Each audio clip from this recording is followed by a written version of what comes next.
करवाते हैं इसको। मूल अधिकार को नैसर्गिक कहा जाता है, जैसा कि जानते हैं, क्योंकि ये जन्म से हमको मिल जाता है। क्या ये जन्म से ही हमको मिल जाता है, इसलिए इसको नैसर्गिक बोला जाता है। मूल अधिकार को मैग्ना कार्टा कहा जाता है। क्या मूल अधिकार को मैग्ना कार्टा कहा जाता है।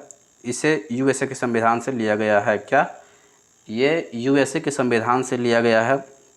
अब उसको हम बारी बारी से हम कुछ बताए थे कि अनुच्छेद 12 क्या बोलता है। तो अनुच्छेद 12 जो होती हैं वो मूल अधिकार की परिभाषा करता है। क्या मूल अधिकार को परिभाषित करता है। अनुच्छेद परिभाषित मतलब क्या हुआ कि मूल अधिकार को क्या बोलते हैं, नैसर्गिक बोलते हैं, ये जन्म से मिल जाता है। मूल अधिकार को जो मैग्ना कार्टा बोला जाता है, इसे यूएसए के संविधान से लिया गया है। अनुच्छेद 12 में जो एक्सप्लेनेशन देता है या डिफाइन करता है, यही डिफाइन करता है। अनुच्छेद 13 में जो होती है, यदि हम हमारे मूल अधिकार को हमारे मूल अधिकार को कोई अदर मूल अधिकार प्रभावित करे, क्या मेरा जो अधिकार है, मेरा जो मूल अधिकार है, उसका जो किसी दूसरे मूल अधिकार अगर प्रभावित करे तो हमारे मूल अधिकार पर रोक लगाया जा सकता है। ये अनुच्छेद 13 के अंतर्गत लिखा हुआ है।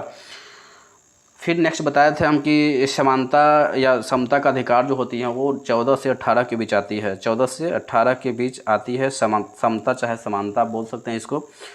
अनुच्छेद 14 में लिखा हुआ विधि के समक्ष समानता, अर्थात कानून के सामने सब समान होती हैं। ये ब्रिटेन से लिया गया है। जबकि कानून के समान संरक्षण जो देने का बात होती है, तो ये अमेरिका के संविधान से लिया गया है।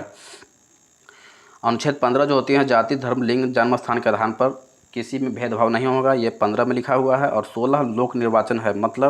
मतलब ये होते हैं कि SC ST और OBC के लिए कुछ आरक्षण, नौकरी वोकरी में कुछ आरक्षण की सुविधा देता है ये लोक निर्वाचन, यानी अनुच्छेद 16 में। अनुच्छेद 17 कहता है अस्पृश्यता का अंत। क्या अस्पृश्यता का अंत यानी कि छुआछूत का अंत। यानी कहने का मतलब ये हुआ कि अनुच्छेद 17 में ये बतला छुआछूत का अंत है। क्या छुआछूत का अंत है। वो अनुच्छेद 18 है उपाधियों का अंत। क्या उपाधियों का अंत। लेकिन कुछ ऐसे चीज़ होती हैं, उपाधि होती हैं जो समाप्त नहीं है। मतलब कहने का मतलब है कि कुछ उपाधि दिया जाता है अभी भी। मतलब जैसे भारत रत्न हुआ, या पद्म विभूषण हुआ, या पद्म भूषण हुआ, या पद्मश्री हुआ, ये सब अवार्ड अभी भी दिया जाता है। लेकिन इसके लिए आपको राष्ट्रपति के सहमति होना चाहिए। अगर राष्ट्रपति से आप सहमति व्यक्त करते हैं तो आप इस अवार्ड को लेने में सक्षम हो पाएंगे। तो ये मैं इसको रिवीजन किया, भाग 3 को। अनुच्छेद 19 से 22 आता है। क्या 19 से 22 आता है। अब 19 के नीचे जो बहुत सारा स्टेप होती हैं, ये मतलब बारी बारी से उस स्टेप के विषय में बतलाया गया है। तो स्वतंत्रता का अधिकार में जो स्वतंत्रता का अधिकार अगर बोलेगा तो वो अनुच्छेद 19 से 22 के अंदर आता है। 19 से 22 यानी कि 19 के अंदर अगर 19(1) है, 19(2) है, 19(3) है, 19(4) है, 19(5) है, 19(6) है, 19(7) है, 19(8) है, इस तरह से मतलब है। तो आपको 19 से लेकर 22 तक जो अधिकार है वो स्वतंत्रता का अधिकार है। ठीक है। अब बारी बारी से इस चीज़ को हम देखते हैं कि 19(1) में क्या कह रहा है। तो 19(1) में कह रहा है कि भैया आप इसमें अभिव्यक्ति की आज़ादी है, बोलने की आज़ादी है, झंडा फहरा सकते हैं, RTI कर सकते हैं, प्रेस की आज़ादी है। ये आज़ादी 19 के 1 में बतलाया गया है। 19 के 2 में बतलाया गया है कि बिना हथियार के आप सभा कर सकते हैं। 19 के 2 में है बिना हथियार के आप सभा कर सकते हैं। जबकि 19(3) में है संगठन बनाने की स्वतंत्रता है, आप कहीं भी संगठन बना सकते हैं। ये 19 के 3 में लिखा हुआ है। 19 के 4 कहता है कि आप भारत के किसी भी जगह, भारत के किसी भी स्टेट में जाकर या किसी भी जगह जाकर आप घूमने की आज़ादी है। आप कहीं भी घूम सकते हैं, कहीं भी जा सकते हैं, कोई तरह की दिक्कत नहीं। ये कहाँ लिखा हुआ है? 19 के 4 में लिखा हुआ। क्या 19 के 4 में लिखा हुआ है। जबकि 19 के 5 क्या कहता है? 19 के 5 कहता है कि भारत के किसी भी कोना में आप बस सकते हैं। क्या भारत के किसी भी कोना में जाकर आप बस सकते हैं, रह सकते हैं, ये आज़ादी है। 19 के 5 में लिखा हुआ है। जबकि 19 के 6 में क्या है? संपत्ति है। क्या 19 के 6 में क्या है? संपत्ति है। ये संपत्ति का जो अधिकार है, अब यह मूल अधिकार नहीं रहा। क्या मूल अधिकार अब नहीं रहा ये, बल्कि ये क्या हो गया? ये कानून के अधिकार में चला गया। ठीक है। ये क्या कहाँ चला गया है? तो ये कानून के अधिकार में चला गया है। अब कानून के अधिकार क्या होता है? कानून के अधिकार होता है मूल अधिकार। पहले समझिए कि मूल अधिकार को हमसे सरकार या जनता कोई नहीं छीन सकता।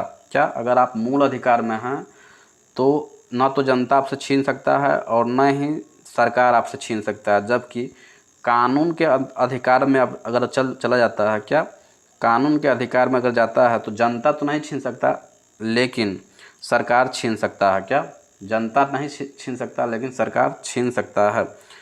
ठीक है, तो ये जो संपत्ति है, संपत्ति जो है वो 19 के 6 में जो संपत्ति है वो अपना अर्जित संपत्ति है, वो पैतृक संपत्ति की बात नहीं होता। पैतृक जो संपत्ति होता है वो 31 में है, अनुच्छेद 31 में है। अब उसको भी हटा के कर दिया 300 के 1 क में। क्या 300 के 1 क में इसको कर दिया है। ठीक है,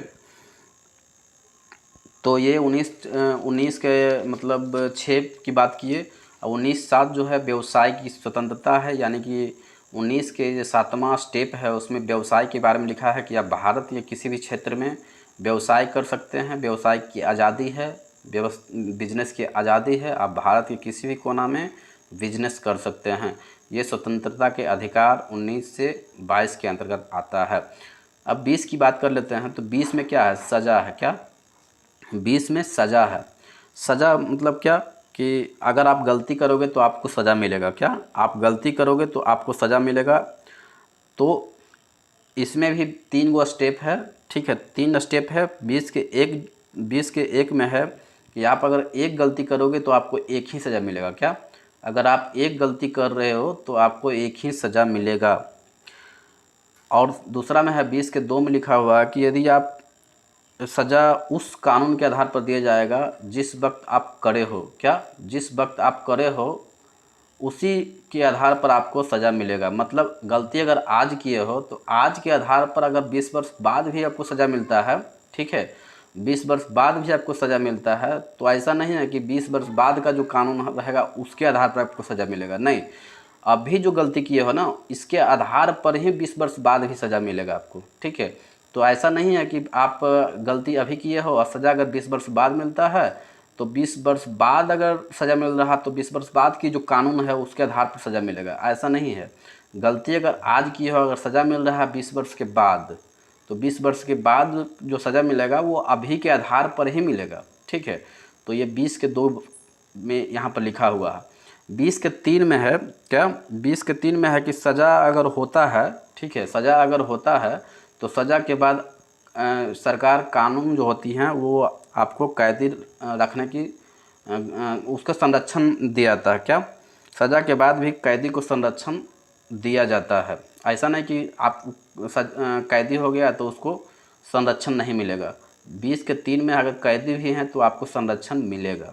ठीक है, तो ये 20 के 3 में लिखा हुआ है। अनुच्छेद 20 के अनुसार एक और बात यहाँ पर ये नोट कर लीजिएगा। हेलो, एक और बात यहाँ पर नोट करने की बात है कि यदि आप गलती करे हो या नहीं करे हो, क्या गलती करे हो या नहीं करे हो, अगर कोर्ट आपको गलती ठहरा देता है, क्या कोर्ट अगर गलती आपको ठहरा देता है तो वही मान्य होगा। यानी कि आप अगर दोषी हो, अगर वो कोर्ट आपको बोल देता है कि हाँ आप दोषी हो तभी आप दोषी हो, अदरवाइज आप दोषी नहीं हो। ये अनुच्छेद 20 में लिखा हुआ है। अनुच्छेद 21 की बात कर लेते हैं थोड़ा सा। अनुच्छेद 21 में प्राण एवं दैहिक स्वतंत्रता है। क्या प्राण एवं दैहिक स्वतंत्रता है। प्राण एवं दैहिक स्वतंत्रता के अनुसार ही अगर आप धुआं चलाने वाली गाड़ी चलाते हैं, ठीक है, उससे प्रदूषित होता है तो इसके लिए चालान पुलिस क्या करती है, चालान काटती है। अदरवाइज़ यदि आप गाड़ी चला रहे हो और आपके पास हेलमेट नहीं है या फिर जूता नहीं पहने हुए हैं तो इसके आधार पर भी पुलिस चालान काटती है। वो किसके अंतर्गत काटती है, तो वो भी अनुच्छेद 21 के अंतर्गत वो चालान पुलिस काटती है। ठीक है, अब हम अनुच्छेद एक और नोट करने वाली बात हो जाती है कि अनुच्छेद 20 और 21 में आपातकाल के दौरान, क्या आपातकाल के दौरान जितने भी मूल अधिकार होते हैं सब ख़त्म हो जाते हैं। लेकिन ये 20 और 21 जो है ये आपको उस वक्त रोका नहीं जा सकता है। क्योंकि देखिए बात होती है यहाँ पर, आप गलती करेंगे तो सज़ा तो भाई मिलेगा ही। आप यदि गलती करेंगे तो सज़ा तो मिलेगा ही, क्योंकि गलती की सज़ा तो सिर्फ सज़ा है। ठीक है, तो आपातकाल लगे या न लगे उससे कोई फ़र्क नहीं पड़ता है। या आप गाड़ी चला रहे हैं, ठीक है, तो गाड़ी तो रोज़ दिन चलेगा। आपातकाल आपातकाल लगेगा तो भी गाड़ी चलेगा, आपातकाल नहीं लगेगा तो भी गाड़ी चलेगा। तो गाड़ी अगर चलाते हैं और जूता नहीं पहन के चलाते हैं, या फिर आप मान लीजिए कि आप धुआं देने वाली गाड़ी चला रहे हैं, प्रदूषित कर रहा है वातावरण को, तो पुलिस चालान तो ज़रूर काटेगी। तो इसलिए आपातकाल हो अथवा न हो, 20 और 21 कभी भी ये ख़त्म नहीं हो सकता है, कभी भी रोका नहीं जा सकता है। ठीक है, तो इस बात को हमेशा याद रखना है। अब अनुच्छेद 21 के क में क्या लिखा हुआ है? अनुच्छेद 21 के क में लिखा हुआ है कि आप 6 वर्ष से 14 वर्ष के बच्चों को निःशुल्क प्राथमिक शिक्षा दी जाता है। क्या? 6 वर्ष से 14 वर्ष के बच्चों को निःशुल्क प्राथमिक शिक्षा देने का अधिकार है। लेकिन ये कब जोड़ा गया है? 86वां संविधान संशोधन 2002 में ये जोड़ा गया है। क्या? 86वां संविधान संशोधन 2002 में अनुच्छेद 21 के क में ये जोड़ा गया है कि 6 वर्ष से 14 वर्ष के बच्चों को निःशुल्क प्राथमिक शिक्षा देने का अधिकार है। अनुच्छेद 22 में है, 22 में क्या है? गिरफ्तारी है। क्या? अनुच्छेद 22 में है गिरफ्तारी। क्या? अनुच्छेद 22 में है गिरफ्तारी। अब सज़ा होगा तो गिरफ्तारी तो निश्चित होगा। क्या? सज़ा होगा तो गिरफ्तारी तो निश्चित होगा ही होगा, क्योंकि आप गलती करोगे तो गिरफ्तारी होगी, गिरफ्तारी होगा तो सज़ा होगा। ठीक है, तो गिरफ्तारी कहाँ पर है? तो अनुच्छेद 22 में गिरफ्तारी है। क्या? अनुच्छेद 22 में क्या है? गिरफ्तारी है। लेकिन इसमें भी 3 चरण है। क्या? इसमें भी 4 चरण है। 22 में क्या है? 4 चरण है। पहला चरण 22 के फर्स्ट में क्या कहता है कि यदि पुलिस आपको गिरफ्तार करती है, क्या? पुलिस आपको गिरफ्तार करती है तो सबसे पहला में 22 के फर्स्ट में लिखा हुआ है कि पुलिस को वारंट बताना पड़ेगा, तभी आपको गिरफ्तार कर सकता है पुलिस। बिना वारंट बताए आपको पुलिस गिरफ्तार नहीं कर सकता। क्या? 22 के 1 में है कि यदि पुलिस आपको गिरफ्तार करती है तो वो गिरफ्तार नहीं कर सकती हैं विदाउट वारंट बताए हुए, माने बिना आपको कारण बताए हुए पुलिस गिरफ्तार नहीं कर सकती। ये कहाँ पर लिखा हुआ है? 22 के 1 में लिखा हुआ है। ठीक है, इस बात को याद रखिएगा कि गिरफ्तारी, अगर पुलिस गिरफ्तार करती है बिना वारंट बताए हुए, ठीक है, बिना संदिग्ध केस के, तो उस वक्त बिना वारंट बताए हुए आपको गिरफ्तार नहीं कर सकता वो। 22 के 1 में ये बात लिखा हुआ है। 22 के 2 में लिखा हुआ है कि यदि आप गिरफ्तार हो चुके हैं, क्या? यदि आप गिरफ्तार हो गए हैं तो गिरफ्तार होने के बाद आपको सह शरीर, माने शरीर के साथ जो है आपको कोर्ट जाना पड़ेगा। शरीर के साथ कहाँ जाना पड़ेगा? कोर्ट जाना पड़ेगा। इस बात को कहाँ लिखा हुआ? 22 के 2 में ये लिखा हुआ है कि यदि आप गिरफ्तार हो चुके हैं तो शरीर के साथ आपको कोर्ट में जाना पड़ेगा। लेकिन 22 के 3 में ये भी लिखा हुआ है कि गिरफ्तार अगर हो गए हैं, ठीक है, गिरफ्तार अगर हो गए हैं तो गिरफ्तार होने के बाद आप अपनी पसंद के वकील रख सकते हैं। क्या? अपने पसंद के वकील रख सकते हैं। ये 22 के 3 में लिखा हुआ है। 22 के 4 है और ये निवारक विरोध अधिनियम है। क्या? निवारक विरोध अधिनियम है। निवारक विरोध अधिनियम कुछ नहीं है, इसका मुख्य उद्देश्य क्या होता है? इसका मुख्य उद्देश्य सज़ा देना नहीं होती है, व्यक्ति को सज़ा देना इसका मुख्य उद्देश्य नहीं है, बल्कि अपराध करने से रोकना है। क्या? अपराध करने से रोकना है। अर्थात पुलिस शक के आधार पर उसको बिना वारंट बताए, बिना कारण बताए पुलिस आपको गिरफ्तार कर सकती है। ये 22 के 4 में लिखा हुआ है। 22 के 4 में लिखा हुआ है कि पुलिस जो होती हैं आपको शक के आधार पर किसी भी व्यक्ति को गिरफ्तार कर सकता है, और वो लगभग 3 महीने तक वो अपने माने पूछताछ के लिए वो रख सकता है। ठीक है, तो ये 22 के 4 में निवारक विरोध अधिनियम के अंतर्गत 22(4) में लिखा हुआ है।